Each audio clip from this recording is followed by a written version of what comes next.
Welcome back to Safri Success Story Podcast untuk episod yang ketiga. So untuk episod kali ni kita special sikit sebab aku rasa ini adalah guest perempuan pertama yang kita invite. Sebelum ni semua jantan-jantan. So kali ni seorang wanita yang kita invite. So kita nak introduce the one and only top performer dan juga top producer di tim Safrish, Fatihah guys. Yeay. Okay. So, untuk podcast ni, first guest, kenapa gelap? Dia tak boleh bawa podcast lah. Dia tak boleh serius lah. Okay, okay. So, kalau boleh tahu kan, boleh kenalkan diri sikit lah. Okay. Hai, Assalamualaikum. Nama Fatihah. 24 tahun. Baru je habis grad UUM dalam bidang bisnes. Sebelum ni pernah buat bisnes juga. Kira macam founder produk macam tu lah. And then terus jump into property. And before that ada juga buat bisnes konvensional lah. Which is macam business relationship. Networking macam tu. Oh, okay. Wah, 24 eh? 24. Oh, okay. By the way, Teha baru grad. Last week Last 2 weeks. Last 2 week lah. Dekat mana? Dekat UUM Kedah. Banjir tak? Banjir tak? Tak banjir lagi lah. Okay. UUM Kedah? Sintok mana? Sintok. Nak Sintok. dekat ke... Sintok ke Perlis eh? Nak dekat ke Thailand. Tak. Dia Kedah lagi. Oh, Kedah lagi lah. Nak masuk Perlis. So, Kedah. UM Sintok. Kedah. So, tu belajar ambil course apa? Entrepreneurship. Bachelor in Oh, Entrepreneurship. berniaga lah. Berniaga. So, maksudnya hang punya semangat berniaga tu daripada zaman universiti lah. Sebenarnya, kalau ikutkan memang minat berniaga tu daripada 14 tahun. 14 tahun umur apa? Tingkatan 2.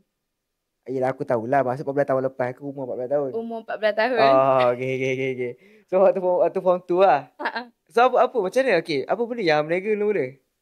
Mula-mula start dengan jual tudung. Waktu tu ada shawl Katniss. Famous lah aku tahu. Shawl Katniss waktu tu. So macam ambil order daripada cikgu, pada student. And then buat jual. RM10, RM15. Tapi mungkin daripada ramai je orang yang meniaga shawl Katniss waktu tu. Tapi aku antara yang sekolah tu selalu belilah. Agent yang orang selalu beli kat kita. So, dia pergi sekolah lebih pada nak berniaga lah. Pergi sekolah belajar nak nombor berniaga. 2 lah. Kalau contohlah cikgu suruh berdiri kan, tanya apa kau nak buat nanti kan. Aku akan bangun dan cakap, ada clear vision terus dah. Memang saya nak meniaga je, saya tak nak kerja bawah orang. Oh, ya? Okay, tapi kalau katakanlah hang punya mindset waktu tu pun dah nak berniaga, okay, kenapa hang sambung ke UEM? Sebab bagi aku, kalau kita nak berniaga, kita kena tahu juga teori and dalam masa yang sama praktikal. So macam daripada tingkatan 2 pun, memang dah start berniaga kan. And then sambung belajar tu untuk tahu juga seluk-beluk berniaga. Contohlah, so waktu tu aku macam tak terfikir pun nak jadi ejen property ke apa. So aku just nak jadi, waktu kecil kan, nak jadi bos, nak jadi kaya. Mindset aku nak jadi bos, nak jadi kaya. Macam nak jadi bos tu, aku tak nak jadi bos yang tak tahu apa-apa. Just bagi semua dekat accountant ke apa ke. So yang aku tahu dalam mindset aku, nak belajar account dulu. So sebenarnya waktu habis SPM, aku ada 2 jalan, sama ada nak masuk asasi sains ataupun nak masuk matriculation accounting. Sekejap, aku hold sekejap. Maksudnya kalau hang dapat offer masuk asasi atau matrik, hang pandai lah. Boleh lah. Pandai lah. Waktu tu lah. Tak, asal aku dapat jawapan sama lah. Aku dah jumpa, sebelum ni aku pernah jumpa someone tau. Aku cakap dengan dia. Maksud dia kata lah, aku tanya lah, waktu tu belajar mana? Dia kata belajar sama matrik apa semua. Aku cakap, pandai lah masuk matrik. Dia kata, dulu lah saya pandai. Aku cakap, waktu sekarang tak pandai ke macam mana kan? Mungkin waktu tu lagi, macam mana, lagi minat belajar, lagi kuat. Macam tu. So, kalau nak ikutkan tak pandai pun adik aku lagi pandai. Tapi aku mungkin daripada segi usaha gigih tu. Sebab kalau ikutkan, daripada kecil, daripada sekolah rendah ke sekolah menengah ke, memang aku tak pernah nampak muka A lah dalam result aku. Betul-betul bila PT3 aku teruk sangat. And then aku decide macam nak ubah lah. Aku cakap, kalau aku keluar sekolah menengah ni, aku nak jadi someone yang tak keluar dengan sedih, tak keluar dengan penyesalan. So aku macam buat betul-betul start daripada habis PT3 tu. Form 4? Form 4, Form 5 tu memang aku all out lah. Okay. So kalau boleh share berapa lah punya result SPM? Ada 7A. 7A 2B? 7A 2B? Pandai lah. Segala semua matematik pula. Fizik, kimia, bio semua A. Solid A untuk Oh. biologi tak silap. Jadi doktor. Itulah. Tapi aku minat belajar sains. Waktu tu aku macam dilema lah sama ada nak go sains ke nak go accounting metric. Kalau ikutkan, lepas habis tu aku tak nak mohon pun metric accounting. Tapi aku punya kawan paksa. Aku punya kawan cakap, sambung je lah. Try apply je. Kan beli nombor PIN dekat ASB BSN. Ah. BSN. Beli nombor PIN dekat BSN. Apply je. Padahal tak nak pun. Memang waktu tu lagi sehari kot sebelum permohonan tutup. Aku apply juga. Sebab aku dah pilih dekat, kalau kita nak apply universiti tu apa? UPU. UPU. UPU tu aku dah apply sains. Aku corner nak masuk situ lah. Tapi bila dah last minute kan, dah habis SPM semua kan. Aku dah buat bisnes sikit-sikit waktu tu. Bisnes yang betul lah. Maksudnya aku buat brand aku sendiri kan. Aku jadi macam, aku nak sambung bisnes pula. Nasib baik aku ada apply metric accounting. Kalau tak, aku memang ada satu pilihan je, which is asasi sains dekat UMS. Aku dapat. First choice aku dalam UPU. UMS, Universiti Malaysia? Sabah. Jauh. Waktu tu pula PKP. So long story short, tak pergilah ke Sabah, Tak sambung pergi. dekat UM. Sambung dekat metric accounting. Okay. So aku sambung kat metric accounting and aku tak pernah menyesal keputusan untuk aku sambung metric accounting tu. Sebab daripada situ aku belajar banyak benda lah. Accounting satu, and then ada business management juga dekat situ satu. So dua tu memang beat aku inside and out. Macam-macam lah. Jadi leadership juga, ekonomi, top of leader ekonomi dalam kelas. So macam padahal tak ada basic ekonomi langsung. Tak ada basic accounting langsung, dua-dua aku dapat A. Solid. Untuk keputusan metrik lah. Okay, maksudnya untuk metrik punya result, so hang pandai sebabkan passion ke ataupun hang terpaksa do the best? Mungkin ada sebab-sebab tertentu ke apa? Tak ada. Aku bukan sebab mak ayah susah ke apa. Tak. Waktu tu ayah aku bisnes. So okay. Okay lah. Tapi aku punya keinginan untuk bisnes sendiri juga macam ayah aku. So macam ayah aku bisnes. Setiap hari ayah aku akan, bila dia dapat duit kan. Ayah aku waktu tu dia bina rumah. Kontraktor bina rumah. So macam mana boleh dapat spirit untuk bisnes tu. Ayah aku selalu balik-balik kalau dia dapat job kan. Dia tabur duit 50 tu atas katil. 150. So maksudnya benda tu dah consider dah buka mind hang tentang duit lah. Itulah aku rasa macam seronoknya. Lepas tu ayah aku akan macam setiap kali pergi pasar malam ke apa kan. Kalau contoh dia tak bagi anak dia RM1 untuk pergi letak dekat pakcik-pakcik yang minta duit tu tau. Dia bagi RM50 pergi letak. So aku rasa macam kalau aku pergi pasar malam sendiri pula, aku tak ada duit RM50 tu. So aku macam daripada situlah keinginan dia. Aku macam kalau kita ada sikit, kita boleh bagi sikit je, RM1 je. Tapi kalau kita ada banyak, kita boleh bagi banyak. So daripada situlah aku buat bisnes, pusing-pusing memang itu mindset yang aku ada. Bukan untuk, satu memang untuk kita lah kan. Satu lagi sebab bila kita ada sikit, kita boleh bagi sikit je dekat orang. So in term of give, memberi tu depends on berapa duit kita ada lah kan. Betul. Betul lah orang cakap kita kena banyak bersedekah. Tapi berapa amount sedekah bergantung pada duit kita ada lah kan. Okay, so lepas tu sambung dekat UM. Betul? Okay, untuk sambung kat UM, sambung degree 4 tahun. Kan tadi metrik setahun kan. Kira macam fast track ke degree lah. Dapat 4 tahun. Tapi aku ada, apa panggil? Histeria? Bukan histeria weh. Okay, patut apa? So whole study. Okay. Okay, whole study setahun. Jadi total aku sambung tu 5 tahun lah. Sebab aku memang fully bayar sendiri untuk degree aku. Memang guna duit bisnes lah. Fully guna duit bisnes waktu tu. So tak ada BT-BTN lah? Tak ada. Memang aku keluar dengan cost? Tak ada hutang. Tahulah 15 kot. 15 lah. Maksudnya sepanjang 5 tahun RM15,000. Rasanya. Belum campur dengan macam-macam buku ke. Ataupun duit-duit nak masuk setiap kali tu nak beli apa-apa ke. Ni consider yuran je lah? Itu yuran saja. So macam, tapi untuk mula-mula tu sebab bisnes aku okey. So okey lah. Bila dah lama-lama tu, ayah aku pula sakit, ayah aku lumpuh. So aku hold study sekejap untuk bagi laluan dekat adik-adik aku sambung belajar dulu. Adik aku waktu tu nak sambung Terengganu pula. So kena pakai banyak duit lah. Ayah aku pula tak ada waktu tu kan. So aku hold kejap lah. Setahun aku hold. Cari duit semua kan. Bisnes lah waktu tu. Waktu ni tahun bila? 2020. Kejap Sekarang 2025. Mungkin 2022, 2023 macam tu lah. 2 tahun lepas, 3 tahun lepas lah. Waktu tu. Betul lah ayah aku dah, betul lah 2 tahun ke 3 tahun macam tu. So Waktu tu lah aku macam pergi buka booth apa semua kan, jual produk apa semua. Tapi aku macam time tu aku pernah nampak lah, bila kita jual produk ni, dia ada naik turun dia tau, ada season dia, and it depends on the business owner itself, sama ada dia boleh tak, dia mampu tak untuk evergreenkan produk dia. Sebenarnya kalau ikutkan tudung evergreen je, tapi sama ada kita pandai untuk catch up the market ataupun tak. Okay. So kalau aku flashback balik, jadi consider agent stockist. Untuk Yang apa Katniss Katniss tu, itu sekejap Okay. je. Sekejap Betul-betul je. waktu form 2 tu. Waktu form Okay. 2 tu je. Dan lepas tu bila yang buat brand sendiri tu? Waktu aku matrik. Okay. Betul-betul macam aku dah start sikit-sikit lah. Mula-mula dulu Maria, macam mana tak nama mak aku lah. Lepas tu waktu aku kerja, bukan matrik, waktu aku kerja sambilan dekat restoran. Aku kerja time tu. Lepas tu petang ke apa aku buat video ke semua. Time tu lah aku buat brand sendiri masa aku cari duit untuk sambung matrik. Okay, faham. Dan lepas tu buat tudung lah. Uh, Okay, so berapa lama bisnes tudung tu?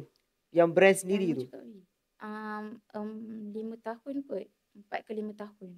Oh, 4 ke 5 Ah, tahun. Dan tak silap aku waktu tu ada outlet kan? Ada. Okay, aku nak tahu juga berapa kos untuk sewa sebuah outlet di mall? Oh, 3,000, 4,000. 3,000 Nak naik dah. Sekarang 4,000 dah rasanya. Okay, 3 ke 4,000 10 kaki tu tau. tingkat berapa? Tingkat 1. Bukan Kalau bawah, ground ground floor. lah kan? Kalau ground Ground berapa? floor lagi mahal lah. Berapa? 4,000, 5,000 boleh cecah lah. Itu pun dia ada produk-produk yang tertentu lah boleh letak bawah. Contoh macam aku pakaian tak boleh lah. Pakaian pula. Tudung tak boleh. Tudung kat atas. Pakaian je boleh kat bawah. Oh, macam tu. Ah. Okay, adakah orang yang berniaga dekat bawah tu memang sales dia okay nak compare dengan atas? Tak juga. Tapi lagi okey lah kalau nak compare. Kat bawah tu lagi ramai crowd lah. Lagi orang suka jalan-jalan dekat bawah instead of dekat atas, kan orang tahu nak pergi mall dah. Waktu aku berniaga kat Maidin. So Maidin tu kat atas tu kan tempat untuk kita shopping barang kan, groceries kan. Kat bawah tu memang orang jalan-jalan. Nak Oh. beli kasut ke apa ke. So consider atas tu memang naik escalator tu pergi mall terus lah. Tak jalan Banyaknya sangat macam tu lah, jalan je macam tu. Okay, cuma kan kalau kita pergi Maidin, dia ada banyak kios-kios yang lain pun berniaga tudung kak. Ah, ah. So, macam mana nak compete lah? So itu yang penting online marketing. So aku tak meniaga based on walk-in saja. Aku target lah walk-in berapa-berapa kan. Tapi aku down lah sebab yang banyak datangnya adalah daripada sales online marketing aku, bukannya daripada walk-in. Sedangkan aku sewa tapak tu untuk dapatkan crowd walk-in. Untuk yang dapat macam tiba-tiba dia datang kan. Tapi mostly tak. And waktu tu tak ramai datang Maidin pun. Macam tu lah. Tak banyak ada crowd macam dulu. Macam dulu tu macam bila? Sebelum ni kalau macam orang berniaga kat Maidin confirm kaya lah kalau orang buka booth kat situ. Sebab memang orang kata crowd tu non-stop. Tapi sekarang slow sikit lah. Mungkin dah banyak mall buka kan. So slow. Memang slow. Even Sabtu Ahad pun ada hari yang slow. Maksudnya hang merasai dua fasa yang sangat okey dan juga tak okey ke tak? Sangat okey tu tahun bila? Bukan. Aku yang okey tu adalah online marketing. Yang aku tahu yang diorang boleh kaya ke apa semua tu semua daripada peniaga-peniaga before this. Okay, before this tu tahun bila? Ada tak dia bagi tahu tahun-tahun bila? 2 tahun lepas sebelum PKP. Oh, sebelum PKP. Sebelum PKP. After PKP mungkin buyer punya dah tak pergi mall sangat. Macam tu lah. So physical tu susah sikit lah. Waktu tu pula aku berniaga tu baru-baru habis PKP. Jadi orang masih lagi online ni. Sekarang baru okey sikit lah. Orang dah start datang mall balik kan macam tu. Oh, maksudnya sale dekat online lagi banyak daripada dekat booth lah. So macam apa function aku buka booth bayar 3,000 untuk just tarik crowd aku je. Baik aku buat dekat aku punya. Waktu tu aku still ada kedai lagi tau dekat Meru Perdana tu. Aku still ada outlet aku sendiri. Jejak, ada kedai dekat Meru Perdana? Waktu tu shop lot lah? Ya, aku memang sewa shop lot lah. Okay. Akhirnya aku ada butik sendiri tapi. So dua lah, dua premis lah? Ya, sebelum aku tutup kedai tu aku buka dulu booth. Sebab aku macam aku tak percaya lah boleh jadi kan. Tapi tak jadi pun. Dua-dua pun tak jadi kan. Okay, kalau dekat yang Meru Perdana tu hang buka untuk apa? Untuk butik, untuk buat konten, untuk model-model aku syuting, untuk letak stok. Stok aku banyak lah waktu tu. Tapi aku nak tahu juga, mana hang belajar pasal konten, lepas tu model lah, benda semua ni. Apa belajar kat mana? Online. Semuanya macam daripada Instagram. Waktu tu tak ada ada lah. Tapi mostly aku tengok daripada Instagram lah kalau tudung ni waktu tu. Sebab TikTok kan murah. Tapi aku main dengan branding, dengan apa quality waktu tu. Mana belajar pasal branding? Semua dekat Instagram. And then aku ada lama sikit bila aku dah buat business tutor lagi, baru aku join classes lah. Aku ada banyak join Oh. kelas-kelas yang mahal tu. Oh, faham. So lepas tu makin lama makin dah pandai lah buat branding apa Hmm. semua. Okay. Then lepas tu mana yang tutup dulu? Maksudnya dekat mall ke dekat Perdana? Perdana tu tutup dulu. Sebab aku macam kalau buat event, kalau my day tu bila ada event, cantik lah. So aku macam seronok-seronok sampai tu aku tutup lah. Padahal time event tu je. Contoh 3 hari kan. 3 hari tu je yang kau ramai orang. Tapi hari yang biasa tu yang lain. So dikira balik sebenarnya rugi je. Tapi waktu tu aku buat keputusan untuk tutup terus lah. Sebab yelah takkan nak tanggung dua-dua kan. So aku macam waktu tu memang dah aku dah start buka booth dekat macam-macam tempat. Belatan Taman Jaya. Aku join event-event lah. Untuk just nak let go je stop. Okay, cuma aku nak tahu apa dark side bisnes tudung? First nak kekalkan benda tu evergreen. And then second, banyak modal yang kena keluar. Banyak ke? Banyak lah. Nak beli Tapi stok dia orang satu. cakap, tak, aku tak tahu lah orang cakap lah. Beli kat China apa je selain tudung. Itu modal tudung. Okay. Belum lagi contoh kalau kita nak apa tu? Model. Lepas tu kita nak set up macam-macam benda lah untuk kita buat nak bagi nampak profesional lain daripada orang lain. Sebab kita nak pastikan kita punya produk harga beza dengan yang jual dekat TikTok RM5 kan. Kita sebab aku jual waktu tu tudung mahal RM15 lah untuk satu bawal. Okay, adakah hang dapat membezakan hang punya dengan orang lain punya? Dapat. Daripada Dapat, first daripada segi kualiti, lagi satu daripada segi branding aku. Aku pastikan guna model and then guna kamera yang elok. Lepas tu lighting semua aku jaga. Memang tak sama totally. Macam mana boleh jadi down tu sebab sekarang orang dah boleh dapat kualiti yang sama dengan harga yang lagi rendah. So aku dah tak boleh cater benda tu.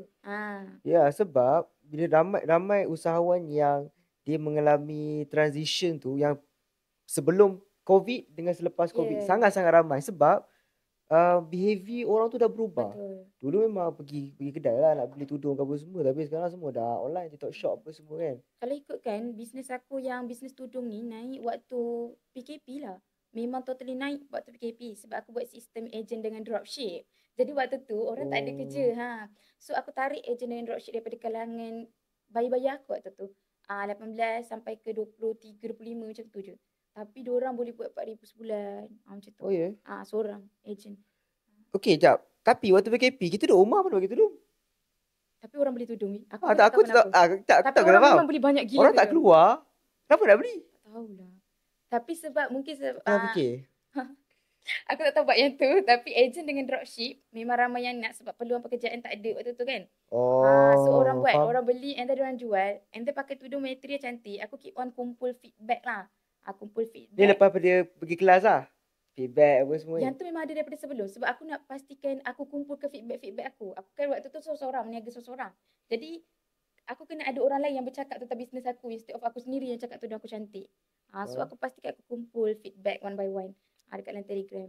Apa yang aku belajar daripada kelas-kelas yang besar tu sebenarnya mostly pasal branding, pasal motivation, pasal susunan mostly memang aku buat sendiri daripada Bayzat ke apa semua memang aku belajar daripada aku tengok aku punya pesaing. Okay, aku nak tahu siapa yang punya inspiration bisnes tudung waktu tu? Banyak. Apa yang nama Diana tu? Diana Rahman? Bukan, Diana Shawl. Lepas tu ada Dians. Banyak weh. Dians Collagen? Bukan juga. Itu semua produk suplemen. Yang ni tudung. Diana Shawl. Lepas tu. Tapi kira top lah tu? Top lah. Lepas tu aku suka Vivi waktu tu. Vivi Yusof lah? Vivi Yusof. Ada banyak lagi. Banyak lah yang aku tiru basi. And then aku memang, contohlah kalau aku tak tahu benda tu kan, aku tengok lighting dia cantik kan, aku memang akan, satu benda pasal aku memang suka tanya lah. Aku tak kisah pun macam, dia nampak macam power ke apa ke kan. Walaupun dia punya followers waktu tu contoh 10k, aku punya 2k kan. Aku akan direct tanya, dia nak reply lah. Kalau tak nak reply tak apa. So aku pergi terus tanya je. Macam mana akak set up ni, saya baru nak naik. Macam tu lah. So dalam masa setahun daripada tu, followers aku sama dengan dia and kita orang jadi kawan. Macam tu. So itu antara pros and cons dia lah. Faham. Terus okay. So maksudnya kau tanya lah kan? Tanya je. Ya, on the spot je lah. Aku nak tahu apa, aku tanya je lah kan. Kalau dia tak nak reply dah. Ya kan. At least tak adalah kau macam tertanya-tanya ke kan. Satu sebab dia nak upgrade skill kita. And waktu tu macam PKP kan. Nak tanya kat siapa lagi. Okay, tak silap aku dalam industri tudung ni antara yang paling top lah bawah eksklusif. Aku tak ni. Waktu tu baru eksklusif tu macam contohlah aku baru 2,000 follower. Dia macam So, dah jauh sangat jauh lah. sangat dah. Aku macam Oh, takut. maksudnya dia adalah brand-brand yang consider makro yang Ah. kecil-kecil. Lepas tu Oh. lagi satu, kalau contoh bawa eksklusif tu, sah-sah bukan owner yang pegang akaun tu. Jadi macam mana aku nak tanya Yelah. kan? Macam nanti dia akan cakap, nanti saya tanya owner macam tu lah. So aku pastikan Oh. yang aku pergi tu adalah dia punya produk tu cantik gila tau. Dia present kan macam studio. Tapi sebenarnya dia buat sendiri je kat rumah. So aku tanya direct dekat dia. Sebab memang tahu dia yang pegang akaun tu. Nanti kalau boleh aku cari personal account dia lah. Aku cari. Okay. Sebab aku So cuba. memang sale lagi banyak daripada dekat online daripada yang retail lah. Mm-mm. Then lepas tu decide tutup. Decide tutup. After berapa tahun? Banyak. 4 tahun ke 5 tahun lah. Aku mula-mula aku tutup apa ni perdana punya outlet tu. Butik lah kiranya. Aku dah buat cantik Berapa tau. sewa? Rendah je 1,100. Tapi yang mahal tu reno balik. Aku reno dekat 30k ke. Jap. Sewa kosong ke? Sewa kosong. Memang totally kosong. Tak ada elektrik semua tak ada. So aku masuk lampu, track light. Okay. Meru Perdana tu dia tak. Okay, Meru Perdana yang belah mana? Sekarang dah buka Tuition Max rasanya dekat area situ. Ada Tom Yum Rosita. Okay, kalau daripada Meru, kita yang Meru belah Perdana satu. Kiri. satu yang sebelah kiri tu lah. Yang setingkat kan? Lepas tu ada Belah mana lah? Ada tengah-tengah sikit. Betul tu sebelah kedai aircon Sebelah kedai aircon. Belah depan lah? Betul tu depan lah. Kiranya Okay, facing sekarang jalan maksudnya raya lah. segala partition tu still ada lagi lah? Macam ni segala? Partition yang korang buat semua tu ada lagi lah? Ada. Semua guna untuk Tuition Max tu. Aku cakap, aku still sampai sekarang aku fikir lagi. Aku yang cat, aku yang buat lantai epoxy semua dah lah. Epoxy guna yang mahal punya. Yang shiningnya putih lah. Dinding putih, bawah putih. Semua cantik lah. Dia consider konstruksi macam mana? Ada bilik-bilik? Okay, macam ni. Kan panjang kan. Kedai tu besar. Aku bahagikan kepada 3 section. Depan tu butik. Macam untuk orang datang walk in ke. Untuk aku buat shooting ke apa semua kat situ. And then kat tengah ni inventory. Besar. Aku waktu tu banyak yang rak. Tahu tak rak tinggi warna biru. Ada kuning-kuning kan. Ada dalam 10-12 rak macam tu kat situ. Lepas tu ada office. Aku buat partition untuk office aku dengan pantry. So lepas tu pantry tu jadi kecil sikit sebab ayah aku letak barang office barang kerja ayah aku. Kan ayah aku bina rumah kan. Letak kat situ. So jadi store dia lah kat situ. Dia tumpang. So kalau ikutkan yang depan ke belakang semua cantik. Memang cantik lah. Partition ke apa semua cantik. Kami tak bawa keluar apa-apa lah. Betul-betul bawa keluar barang kita orang. Yang tinggal partition apa semua tak buka. Kan boleh buka sebenarnya. Tapi Maksud space-space yang ada tu sekarang ni jadi bilik tuition lah? Semua jadi macam orang lain ambil. Kau buat reno untuk orang lain lah. Macam tu lah. Ya, sebab kalau katakan kau keluar, owner mungkin bagi sewa mungkin lah 1,400 ke 1,500 dia naikkan lah. Kan? Sebab dah waktu tu aku pun tak tahu. Aku pun tak tahu boleh macam request daripada owner untuk bayar kita punya ni. Tapi kita sendiri yang nak keluar, bukan owner yang halal. Tapi sebenarnya boleh lah untuk claim balik. Ataupun 50-50 dengan owner. Tapi aku tak buat apa-apa lah. Aku macam, waktu tu aku budak. So aku keluar je lah. Yelah, sebab bila kau keluar, kalau kau tinggal partition everything, for sure dah akan increase rental punya rate. So ada benefit untuk dia lah. Dan sebenarnya boleh je kalau kau nak claim sikit dekat dia. Sebenarnya boleh. Tapi waktu tu aku tak tahu. Aku macam ruginya dah. Macam tu terus je gerak. Okay. Right. Settle untuk bisnes tudung kau. Lepas tu kau apa? Lepas aku settle bisnes tudung, aku macam downtime aku bila tak ada demand dah lah sebab orang banyak kat TikTok kan. So aku nak cari bisnes yang aku dah tak perlukan produk dah. Sebab sekarang ni kalau aku nak buat produk baru, produk yang sedia ada aku banyak lagi. Aku banyak frozen stock. Yang mana stock tu aku kena simpan sampai sekarang lah. Still ada lagi. So macam aku keep on buat lelong-lelong waktu hari raya. Join booth untuk banyak clearkan. Banyak weh. Sekarang ada lagi? Sekarang ada lagi. Banyak lah. Tak, dia tahun lah. Yang tu memang lama lah. Tapi still okay lah. Cuma yang tak syoknya sebab waktu aku tengah naik tu, aku order, dia memang kiranya seminggu aku boleh habiskan 5,000 stok. 5,000 pieces stok. Helai? Helai lah. Helai. 5,000 helai stok dalam masa seminggu. Selai apa jual? Sehelai aku jual RM15. Macam tu. Masyuk lah. Tapi aku masuk tu banyak juga lah. Dia macam, aku punya profit waktu tu 40% ke 45%. Kau beli daripada China ke apa? Pemborong tu daripada China. Macam ni. Ada banyak lah. Ada yang daripada Kelantan, ada yang daripada ni. Tapi mostly diorang memang bagi harga yang murah sebab aku punya bisnes dah besar. Aku ambil pula segedebuk 5,000. So memang dapat murah sangat-sangat lah. Okay, kalau kau boleh tahu lah. Selai berapa? Selai RM5. Oh ya. So kalau aku jual RM15 tu, So kalau katakanlah aku nak kira-kira je. Tapi kalau katakanlah aku tengah bayangkan kalau katakanlah founder-founder yang jual selai, mungkinlah presentation dia lawa sikit lah dalam kotak ke apa ke, selai 50, ah, 60. ah. Oh, Dia besar margin dia. depends. Memang found ni dia punya ni lah. Yang setakat yang aku tahulah. Memang harga tu memang murah sangat lah ambil tudung tu kan. Tapi ada lagi kos-kos yang lain. Contohnya label dia and then packaging dan Yelah, sebagainya. dia ada dia punya COGS lah. Tapi sebenarnya still cost tu rendah je. Untuk ni. Cuma kena pastikan cari supplier yang boleh supply murah and then high quality. Sebenarnya klien diorang tak kisah melabur lebih tapi asalkan quality tu bagus. Cuma kena tengok market lah. Let's say sekarang market dah tak macam tu. Dia nak cari quality murah dengan harga yang murah. So dah banyak Dan juga. ada. Sebab supplier sendiri turun padang. Supplier sendiri yang jual dekat TikTok. So kita cannot compete lah. Oh, maksudnya kilang sendiri pakai pasang hose line apa semua dah jual direct. So apa function kita orang tengah kan? Ya. So dah tak boleh dah. So tukarlah benda tu. So aku cari benda yang aku dah tak nak pegang produk dah. Sebab produk sedia ada aku dah banyak. Aku ada stok yang ni. Aku tak nak pening. Nanti aku fikir 2 stok yang aku nak kena habiskan. So nak jadi cerita aku cari business service kot. Aku join Amway. Aku join Sabar Amway. sekejap. Sebelum kau nak masuk ke Business Highway, kita break kejap. Welcome back ke Safri Success Story. Lepas kita dah rest kejap tadi. Okay, last tadi, kita cerita pasal Hang punya bisnes tudung tu. So sekarang kita nak masuk pula fasa Hang buat bisnes produk suplemen. Okay, cuba cerita sikit macam mana boleh start suplemen punya bisnes tu. Okay, so sebab macam aku cakap tadi, aku tak nak bisnes produk dah sebab ada yang frozen stock. Aku tak nak ada produk lagi dah. Tak nak ada stok, ambil stok langsung dah. So aku buat business service. Which is Amway lah sebab aku nampak dia macam ada pencin and then sebab networking aku tengok macam circle dia very positif lah. Tu antara sebab yang aku nak join Amway. Okay, tapi kalau nak lari daripada bisnes produk, MBA produk ke? Amway produk juga tapi aku tak perlu simpan stok. Aku tak perlu, aku just macam beli untuk diri aku and then aku promote. Macam tu. Nanti kalau aku nak stok tu, aku just pergi je dekat Amway outlet dekat Canning, aku ambil.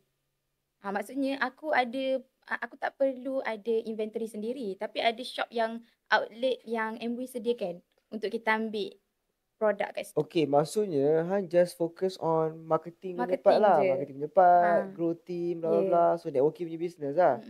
So how progress waktu Han buat MBA tu berapa lama? Sebulan 2 bulan kot. Lepas tu aku nak jadi cerita, dalam masa yang sama juga aku masuk try dalam bidang property. 2 tu. Maksudnya aku masuk Amway dalam 2 bulan macam tu and then aku nak tukar leader. So aku punya account kena freeze sekejap. Aku kena freeze dalam 3 bulan kot. So sambil 3 bulan tu aku tak nak buat apa. Tapi aku nak growkan account TikTok dengan Instagram aku. Kononnya untuk buat Amway nanti dah grow dah lah. So aku join lah property. Maksudnya property ni aku join saja-sajalah. Aku macam nak penuhkan masa aku tu. Sebenarnya saya saja just macam nak promote rumah lah sambil-sambil tu kan nak tengok jadi ke tak. Tapi sebenarnya aku tak expect akan okey pun. Aku just memang saya saja. Join nak. Jangan scam aku lah. Boleh lah. Aku serius ni nak buat. Tak, dia macam lebih kepada aku serius nak buat untuk konten dekat social media lah. Aku nak tengok aku boleh ke jual rumah macam tu lah. Tapi dia lebih kepada aku nak tahu property ni dapat apa, best ke, scam ke macam tu lah. So aku join. Tapi dalam masa yang sama, mindset aku memang aku nak buat Amway sebab aku nampak Amway ada pencin. Amway boleh bawa kita travel. Macam-macam lah benefit join Amway ni. Paling besar dia adalah pencin dengan dia bawa travel banyak negara. Kalau you dah sampai certain pin. And then setiap pin tu kita ada dapat amount lah macam RM30,000, RM20,000 macam tu. So aku suka lah, aku nampak bayangan kat situ. And then aku masuk property sebulan. Sebulan awal-awal tu yang aku join sekejap kan. Sebelum aku sambung belajar lah. Okay, sebulan tu aku join, aku dapat kelas and then dapat full view lah pasal property. And daripada situ aku promote saya saja je. Tapi dapat klien. And dapat klien and dapat juga commission. Lepas tu aku dah tak pandang benda lain. Sebab commission tu segedebuk dapat. Sedangkan kalau contoh aku buat Amway, aku kena cari orang yang ramai baru aku boleh dapat. Kalau aku jual satu tu je, aku just dapat sikit sangat-sangat lah. Okay, cuma aku nak tahu, contohlah satu biji commission Kalau biasalah projek yang kita jual ni dalam 4,000 lah satu kan. Okay. So berapa banyak customer hang perlukan untuk jual produk? Banyak weh. Aku rasa 4,000 kan. Kalau 4,000 kan. Kalau nak dapatkan 4,000 yang sama? 4,000 yang sama. 400. 400 customer? Sebab even aku nak dapat ke RM1,000. Sebab ini peringkat awal lah sebelum nak naik ke networking apa semua tu kan. Aku paling tinggi aku pernah dapat dalam MB 1,400. Which is aku sebenarnya waktu tu bangga lah. Sebab aku rasa macam aku tak payah kerja office. Tapi aku boleh dapat 1,400 kan. So tapi sebenarnya aku banyak spend duit. Aku banyak spend duit untuk beli untuk aku sendiri. Sebab dia punya konsep kita guna dan kita bagi tahu ke orang. Kita ajak orang guna. Tapi Oh. sebenarnya kalau ikutkan jual produk tu tak akan menjamin dapat untuk yang banyak lah. Kau kena rekrut ramai orang. Tu the game, business game tu sendiri Okay. sebenarnya adalah networking. Tapi bila aku jual property, kenapa aku rasa macam aku nak aku nak ending aku property adalah sebab aku boleh dapat dua benda. Maksudnya kalau aku networking, aku boleh dapat something. Kalau aku personal pun, aku akan dapat something juga. Maksudnya dua-dua tu balance. Kalau dalam MV kau memang kena networking sampai betul-betul networking dulu, personal tu sikit je sebenarnya.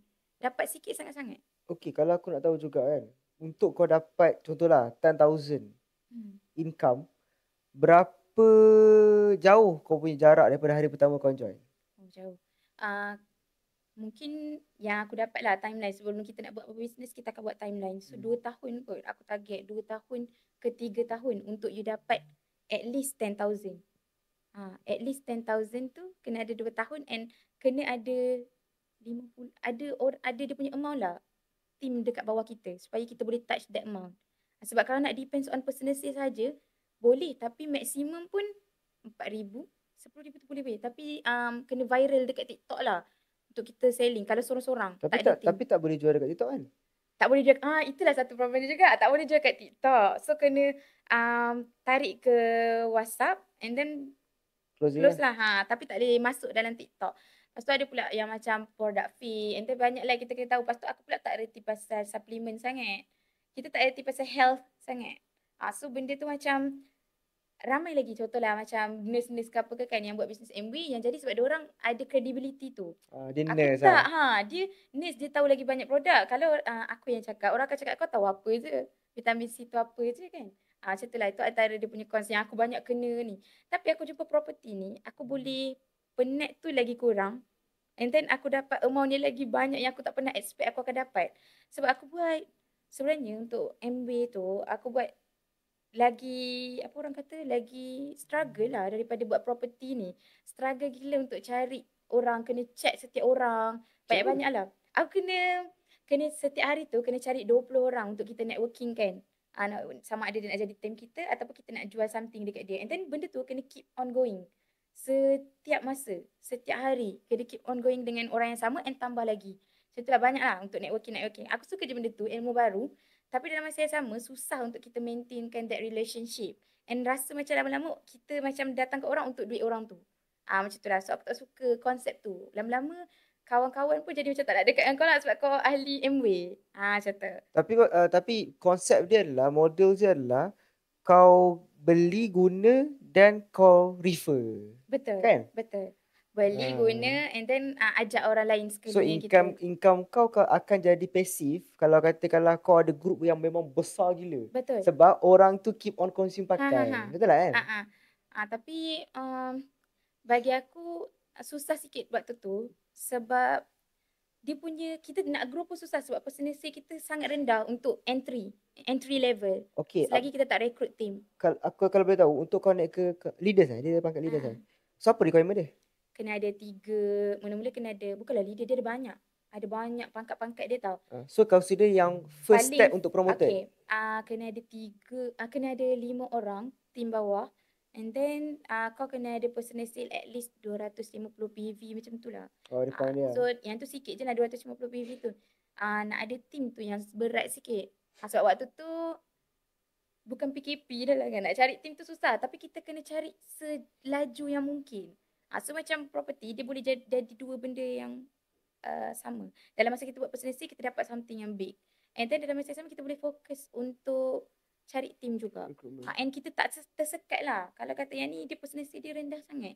So nak tak nak kita kena rekrut. Kita kena paksa diri kita untuk rekrut. Baru contoh kan, kita dapat personal katakanlah kita beli banyak produk kan. Katakan RM1,000 kita habiskan. Tapi kita still baru dapat 250 PV. Macam tu lah dia punya point tu kan. Tapi kalau kata kita rekrut 3 tim, kita akan dapat bonus around 500, 1,000 macam tu lah. Itu dia punya yang bestnya lah. 500,000 tu duit ke? RM500. Duit lah. Duit. So 500 tu kena dapat bila kita rekrut orang. Satu orang yang contohlah dia dapat 250 PV sama macam kita. Kita dapat RM250 daripada tu. Yang tu dapat 250. Kalau dapat semua tu 300 macam tu. Oh, maksudnya satu klien tu RM250? Satu tim. Kita rekrut tim baru. Macam ni tau. Kita kan buat 250 PV personal sale. Okay, 250 PV tu consider berapa amount barang? Tak tahulah, tak ingat. Mungkin boleh aku cakap RM500 kot. RM500 katakanlah. And then tim kita kena ajar tim kita sampai boleh buat RM500 juga. Okay, simple. 200, kita cakap pasal RM500 lah. Ada 3 tim, cukup 3 tim kita boleh dapat bonus 300 lah katakan, RM300. Okay. So daripada situ personal sale kita adalah dapat 250 PV sama dengan RM30 je. Untuk macam sales katakanlah RM500 kan. Sale kita kan. Tapi kita profit kita dapat RM30. Bagi aku sangat-sangat tak berbaloi lah. Sebab kita jual satu produk tu 100 lebih tau. 100 lebih, 200 lebih. So should be kita dapat satu tu RM30 lah. Busuk-busuk lah kalau kita jual apa barang kan. Tapi dapat, even aku jual tudung dulu pun, commission satu tim aku dapat RM5. So bila aku dapat lagi sikit, tak tahulah berapa percentage yang dapat. Sebab RM500 dapat RM30 saja. And bila kita tanya leader, diorang kata sebab you entry level, so you kena recruit. So benda tu buat aku macam jauh lagi ni. Lepas tu aku nak something yang aku boleh, apa orang kata, jadikan sebagai long term business. Yang aku nak berjalan betul-betul. Cuba aku patah balik tadi pasal yang kau struggle nak cerita pasal produk ni. Sebab dia banyak SKU kan? Banyak weh. Banyak sangat.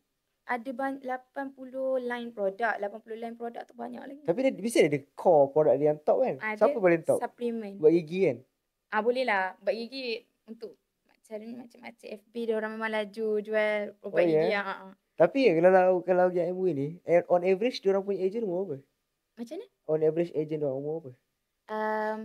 Dulu tua-tua. Sekarang dah muda dah. Dalam 23. Ramai muda-muda lah. 23 ke 30 ke atas macam tu lah. Selalunya yang dah ke atas tu adalah orang yang dah power-power lah. Diorang dia tinggi-tinggi lah. Macam tu. Berapa the highest income yang kau pernah dengar dekat MW tu? Banyak. Contohlah kita kalau Malaysia tu nationwide jauh lah. Perak? Kalau Perak, tak tahu. Tapi kalau nationwide aku tahulah. Cadangan juta-juta memang ada lah. Setahun? Setahun. Nationwide lah? Setahun. Kalau sebulan tu, paling tinggi aku pernah dengar RM50,000, RM100,000 macam tu. Entry level untuk macam kau, berapa yang dia boleh buat? Kira paling power lah. Paling power RM10,000. Tapi susah lah nak sampai ke RM10,000 tu. Kena jadi leader dulu.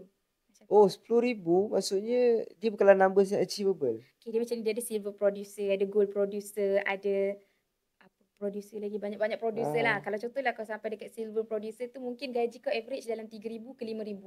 And then kalau ke gold producer, silver producer, tak ingat tinggi-tinggi lagi kan. Lagi tinggi lah.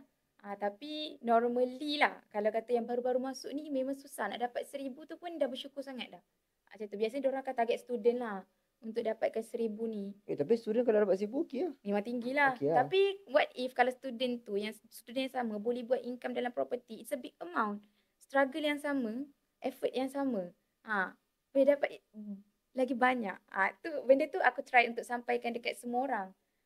Sebab banyak je produk yang require a lot of effort, struggle. Tapi dengan property, benda tu dah ada.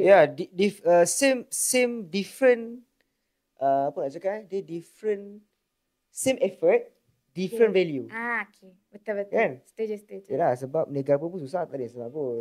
Cuma in term of berapa yang kau dapat, hasil kau punya penat tu lah. Berbaloi lah. Macam bagi aku, bukanlah nak cakap bisnes lain susah. Semua susah. Ada susah dia, ada berbaloi dia. Tapi kalau dengan bagi aku, property memang kena dengan aku lah. Sebab low effort, tapi you dapat something yang sangat berbaloi, yang buatkan motivation kita setiap kali dapat duit tu macam kau nak buat lagi. Macam tu. Okay, cuma aku declare, aku disclaimer awal lah. Low effort bukan tak ada effort tau. Betul. Sebab sama orang ingat low effort tak payah buat apa, ngangkang je. Ni risau tak? Low effort yang aku maksudkan adalah platform dia sangat bagus untuk you cari duit. Contoh kalau kata you nak cari duit kahwin ke, you nak untuk sama belajar ke, sangat sesuai. Untuk you cari bisnes yang sangat stable pun sangat sesuai juga. Sebab you bukan dapat sikit-sikit. Satu rumah tu you dapat amount yang mungkin kena jual 100 produk. Tapi kita jual dengan satu produk dapat that amount. Saya boleh kata 2 bulan gaji basic lah. Macam tu. Okay. Cumanya waktu awal kau join tu, kau macam tak aktif. Lepas tu kau belajar kan. Lepas tu kau aktif balik. Cumanya, okay, so kita cancel yang sebelum tu lah, tak kira lah. Okay. So kita kira yang kau rasa tak aktif ni. So kau boleh tak share apa kau punya the biggest achievement yang kau rasa macam, aku rasa tak pernah termimpi untuk dapat benda ni. Lepas kau dah start betul-betul aktif. Okay. So untuk first sebenarnya aku join yang tu sebulan je. Tapi sebulan tu betul-betul aktif tau. Memang fully video and everything. Betul. Lepas tu baru aku tinggal terus untuk sambung belajar balik. Okay. Untuk yang ni aku baru join setakat ni 3 bulan kot. Betul-betul aktif kau lah. Betul-betul aktif. Betul-betul kira aku decide untuk full time. So far aku boleh sebut mak ke? Tak boleh. Kan nak cakap okay je. Okay. Okay. So, kalau kata untuk 3 bulan, aku tak pernah expect lah aku dapat benda ni. Dalam masa sebulan, aku tak target banyak tau. Aku tak target sebulan tu 50,000 terus. Aku tak target. Aku target aku nak make sure setiap bulan tu aku konsisten. Sebab I believe that consistency can be anything. Macam tu. So, untuk 3 bulan pertama ni, aku dah achieve 50,000. Lepas tu dah 25,000 converted. Maksudnya, okay lah. Okay. Yelah, kalau kau 25,000 bahagi 3, berapa? Kau kan metric mat kan? Aduh, 25,000 bagi 3. Aku kira lah. So, kita kira lah. 25,000 bagi 3 tak? Yelah, kau kan 3 bulan kan? Faham. 25,000 bahagi 3. So, 8,000 lah. 8,000 8,000 lebih sebulan. Itu pun sepatutnya lah itu yang belum convert lagi. Maksudnya yang lain tu memang inline lah. Memang aku sentiasa follow up. Maksudnya kalau kata diorang reject awal-awal. Maksudnya aku dah tahu dah. Amount yang 50,000 tu kalau lari pun mungkin dalam 5,000 macam tu. Okay, so 25,000 dah convert? Convert. Yelah, aku kira yang 25,000 lah. Tadi aku tak kira 25,000. Okay, faham. Tapi still a good amount lah. Sebab 8,000 lebih sebulan kan. So apa kau punya feeling? Okay, aku punya feeling adalah aku seronok. Sebab ramai orang cakap kalau property dia masuk lambat tau. Komisi tu lambat. Tapi aku cakap, plan lah betul-betul journey flow commission tu and then flow effort kita. Maksudnya sebulan tu kita kena make sure ada berapa untuk pastikan konsisten lah. Setiap bulan masuk. Kalau kata ni pun pastikan ada savings tu kan. So aku suka sebab aku tahu aku boleh dapat at least 10,000 lah sebulan. Kalau and effort aku sangat seronok. Effort aku leisure lah. Aku seronok sebab aku pergi kerja awal pagi and aku tak perlu ikut office time. Contohnya macam 9 kena masuk kerja kan. Tapi aku suka start lagi awal. Contoh ke 7, ke 8. Okay kan. Lepas tu balik awal rumah. Pukul 4, pukul 5 tu aku dah balik kat rumah. So, kau disiplinkan diri bekerja macam orang bekerja? Betul. Sebab bagi aku kerja kalau freelance ni, kalau kau free sangat, kau jatuh. Kalau kau macam, kau tak buat apa-apa, kau memang jatuh. You decide your own day. So macam, kalau contohnya kita boleh kerja kita boleh kerja 9 ke 6 9 ke 6, 8 hours kalau kata kita kerja dengan gaji basic. Kenapa? Kalau kita kerja untuk diri kita and kita boleh dapat more than that, kita tak boleh disiplinkan betul-betul diri kita. And in fact, kalau aku kira balik lah, aku kerja 7, katakanlah pukul 7 sampai pukul 3.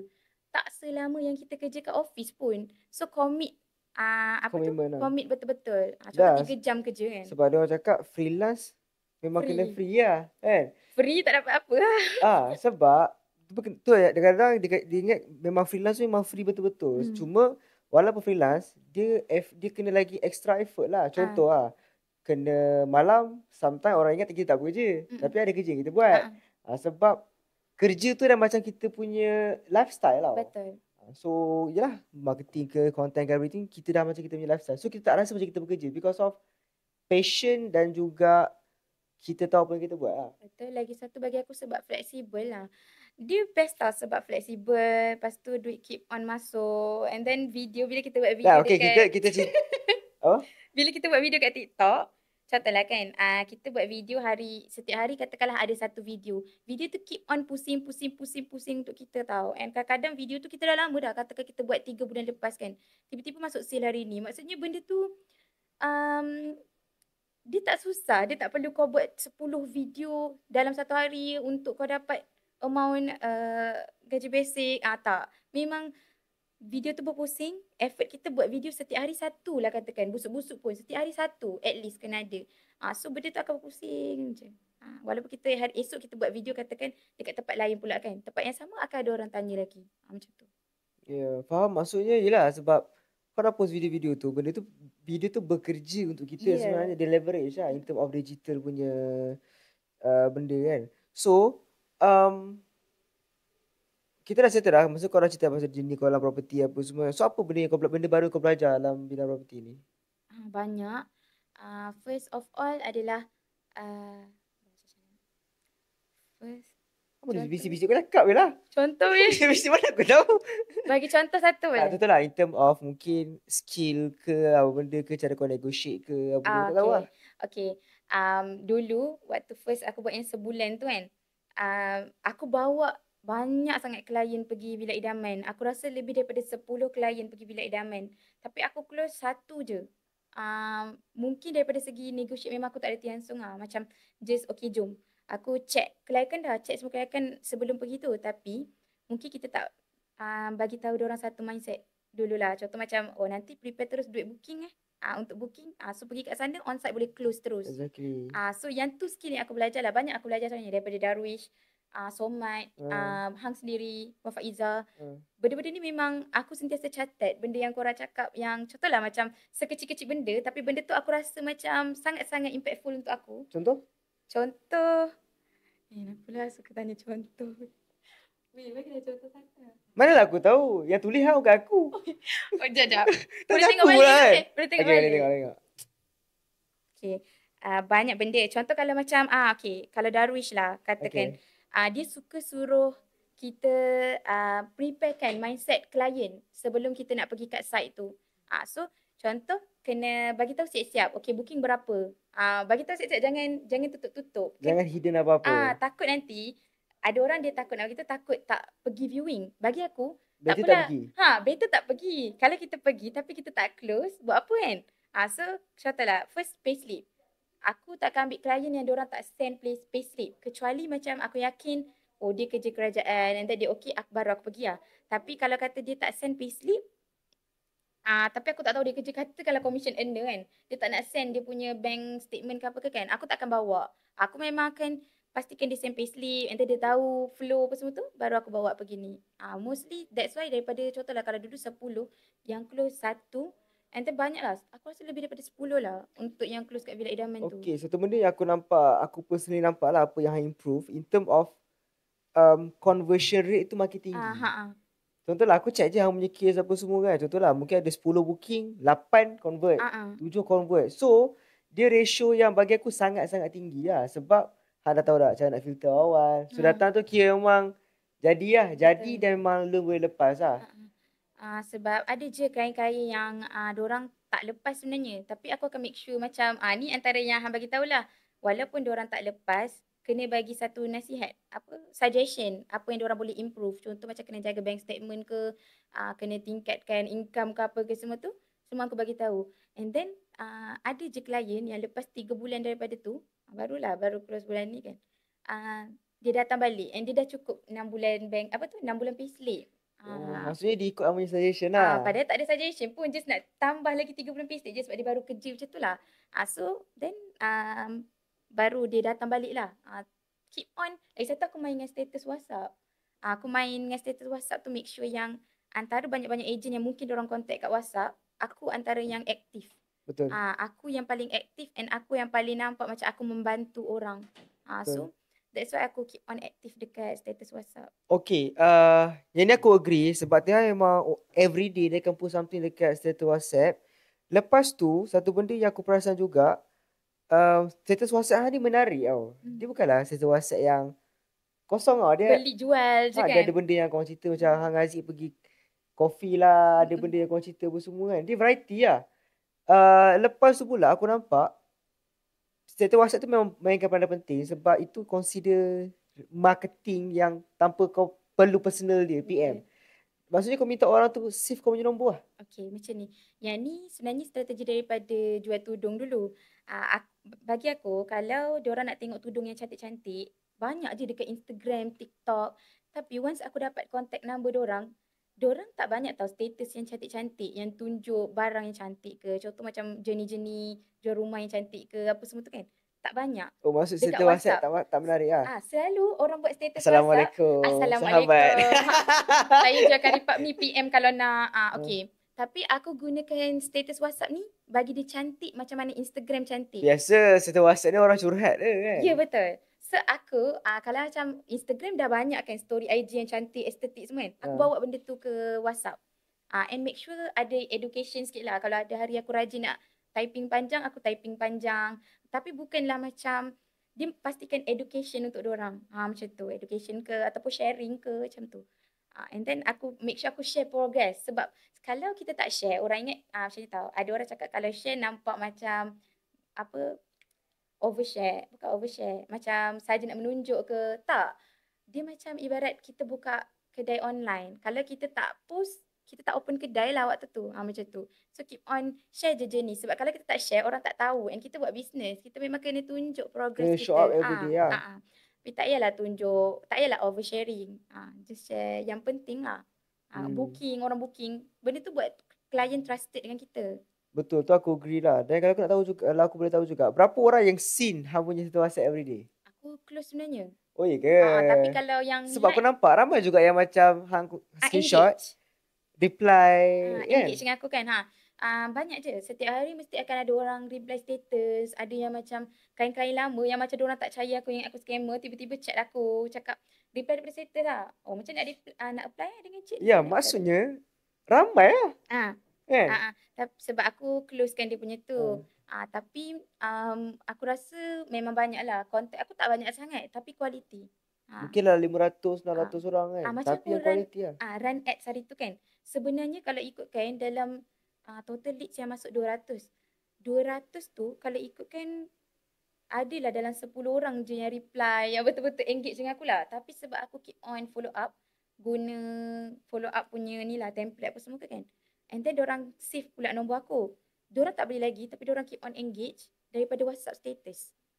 Macam tu. So macam mula-mula diorang tak percaya. Lepas tu kan aku tunggu TikTok apa semua dekat WhatsApp status kan. Lama-lama diorang engage and jadi. Lambat tau nak jadi. Lambat sangat. Oh okey lah. Strategi tu nice lah. Sebab bila dah save contact, kau pun post TikTok. Bila dia jumpa kau daripada ads. So dia tak kenal pun kau secara personally macam mana pun semua kan. So bila kau dah share TikTok pun semua tu, dia boleh bagi stok je. Betul. So dia dah, trust tu dah terbina kan. Sebab in term of decision making, benda besar kan. For sure lah dia nak terkenal lah apa semua kan. Oh so itu kau buat memang mostly yang close daripada ads tu bukannya direct close macam customer daripada syurga tu, tak. Memang susah. Diorang memang saya follow up banyak kali tapi tak follow up yang apa orang kata yang force lah. Yang force tak. Saya macam keep on share. Hari ni klien masuk booking. Hari ni adalah dalam 3 klien saya pergi bawa. 3-3 masuk booking. Macam tu lah. Lepas tu ada yang aku follow up pasal zero deposit. Siapa nak apply, reply nak. And then sendkan 3 bulan latest payslip. Banyak yang send. Macam tu. So CTA. Itulah aku cakap. Mesti ramai yang tengok status tu. So aku tak buka kau punya yang berapa orang boleh tengok tu kan. Tapi prediction aku mungkin 700-800 orang aku rasa ada. Aku tak rasa sebab kontak aku tak sampai banyak. Tak tahulah. Tak check pun. Tapi aku rasa tak sebanyak tu. Tapi quality. Sebab diorang keep on reply. Nanti aku try buka sekali. Aku rasa banyak tak ramai lah. Oh ya, tapi mungkin tak ramai tapi quality lah. Lepas tu ada yang 3 yang aku close tu memang totally daripada status WhatsApp. Kalau aku tak aktif follow up dan tak aktif status WhatsApp, mungkin tak close. Daripada ads tu memang terbuang RM1,000 macam tu je. Sebab memang tak aktif. Diorang macam tanya je. Ya, sebab yelah bila dia PM kau, itu mungkin pertama kali jumpa kau pun. So trust tu susah nak terbina kan. Tapi bila dah tengok selalu apa semua kan, memang dia tak bagi tahu pun dia tengok kau punya status. Mm-mm. Tapi dia mesti tengok Betul. kan bila kau keep on posting apa Tiba-tiba semua. check balik, kita tahulah dia tengok Tapi daripada mana. kau ada minta dia save tak nombor kau? Um, Semua list saya masuk. Sentiasa save dulu. Ayat yang pertama rasanya fast reply hang buat kan. Ah, Apa tu? Save boleh number save saya dulu. dulu. Save number saya dulu, nanti saya akan Kau pakai attend. yang tu lah. Lepas tu bila dia dah chat aku akan make sure, puan dah save kan number saya? Macam tu. Sebab saya nak make sure juga Oh. dia save number. Sebab yang saya pentingkan sekarang ni bukannya dekat dia reply ke tak, dia beli ke tak, tapi dia tengok status aku ke tak. Sebab Faham, itu faham. penting. Bagi aku sebab status WhatsApp tak ramai orang main. Ramai yang macam mungkin diorang kawan dengan kawan sekerja apa semua tu kan. Status mungkin bosan kan. So aku mencantikkan status hari-hari. Ya, kalau yang berniaga lah. Post tu kecil-kecil sama. Dia orang boring tau. Dia orang berat untuk tengok benda tu kan. Tapi bila kau post pada benda satu ni lain, poin pertama, poin kedua, poin Ada ketiga flow esok. dia lah. Aku sentiasa Oh, ada WhatsApp flow status lah. pun ada flow tau. Mula-mula kena originality dulu. Maksudnya anything pasal live kita. Contoh macam aku keluar tu, yang hang cakap keluar kafe dengan Haziq tu kan. Nak tarik je dulu sebab orang suka tengok personal life kita.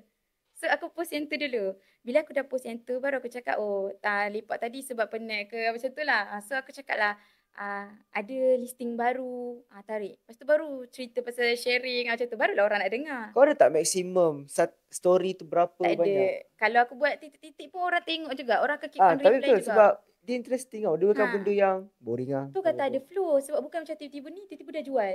Flow dia macam, okay jap aku tunjukkan. Dia ada story step by step by step by step kan. Tapi aku tak susah sangat. Cuma kita pastikan apa kita nak cerita hari ni. Macam tu. Lepas tu flow je lah. Start daripada mula originality dulu. Mana kau belajar? Sendiri. Oh ya, tak adalah kau pergi kelas sebelum Sebab aku jual kat Matrix dulu tu kan. Waktu aku jual tudung kat Matrix. Aku buat macam tu lah. Student-student suka macam tu. So aku buat benda tu. Rupanya ramai orang yang Gen M millennial. Millennial pun suka. Ya, aku tahu dengar pun Gen M. Gen X. Oh, Gen X. Gen X pun suka Gen juga M. weh. Millennial kan. Rupanya diorang pun suka weh. Diorang pun cakap, seronok lah tengok cerita kamu ni. Tak bosan lah cik. Macam tu. Seronok lah. Lama-lama diorang jadi kawan dengan aku. Macam tu. So daripada situ makcik-makcik taman pun dah rapat dengan aku. Sepatutnya tu sebab status aku Yelah, seronok. sebab makcik taman, kawan-kawan ni semua post yang Assalamualaikum. Kan? Macam tu Selamat kan? pagi. Selamat pagi kan? InsyaAllah dirahmati. Kita post yang seronok tau. Something Journey lah. kita. Ya, Journey sebab kita. memang nature manusia nak tahu orang punya kehidupan. Faham tak? Cuma depends on dia nak reply ataupun tak lah. Tapi kalau kau punya status ataupun story IG tu menarik, memang dia akan reply lah. Betul. Faham. Okay, so mungkin boleh share sikit apa yang punya plan lah next. Plan aku nak besarkan team. Tu yang first lah. And then nak upkan sales sendiri. Tu je? Okay. Right, so mungkin last word je lah. Last word. Okay. Untuk siapa-siapa yang baru join ke ataupun teringin nak join property. First of all, kalau korang rasa macam teragak-agak nak jadikan ini bisnes yang betul ke tak ke, korang datang je dulu ke kita punya kelas. Datang dulu kelas kita untuk korang dapat insight dulu. Sebab kalau ikutkan, aku join pun memang saya saja je. Memang tak expect pun aku akan jadikan ini adalah career aku. Lepas tu, bila aku dah join, baru kita nampak path dia. And kalau mula-mula, aku macam terfikir sebenarnya macam mana aku nak join sebab tengok daripada IG kan. Kalau aku jual satu produk, boleh dapat RM5. Tapi aku tengok orang jual rumah, boleh dapat, aku terfikirlah, berapa boleh dapat sehari kan. Macam tu. Tak terkira. Jangan kira. Tak terkira. Sebenarnya banyak. And sebenarnya cari satu bisnes yang, source of business yang sesuai dengan Gen Z. Sebab apa? Gen Z ni kita ada mindset yang sangat kuat. Sangat-sangat kuat. Mindset sangat kuat. And then kalau kata kita tak nak benda tu, kita tak nak. And kalau kata ada satu benda yang boleh bagi kau motivation untuk terus trust forward, kalau aku duit lah. Duit. Sebab bagi aku duit ni macam dia tiket tau dekat dunia ni. Apa je kau nak buat, kau perlukan duit. Dia tiket. So, bagi aku motivation terbesar aku memang adalah duit lah. Kalau kita nak tolong keluarga ke apa ke, duit. So, property adalah bisnes kalau lidah aku cakap lubuk duit. Kau boleh cari duit dekat banyak tempat. Macam tu lah. So apa-apa pun explore dulu bisnes tu. Tapi jangan explore banyak bisnes, explore bisnes property dulu. Macam ayat AI tu. Okay? Okay, alright. So, itu saja untuk episod kali ni. Thank you Teha sebab sudi join untuk podcast kali ni. Kepada korang yang belum follow social media Tun Safrish, boleh follow kita punya TikTok, Instagram, YouTube, Facebook. Follow je semua platform. Kita orang akan update tentang kita punya progress team dan juga apa peluang-peluang yang kita boleh offer dekat korang. So, kepada korang yang nak jadi ejen hartanah, mungkin team dengan Teha, so boleh keep in touch, boleh roger kita orang untuk kita support korang. Especially kepada Gen Z dekat luar sana. Thank you guys. See you next time untuk next episode. Bye-bye.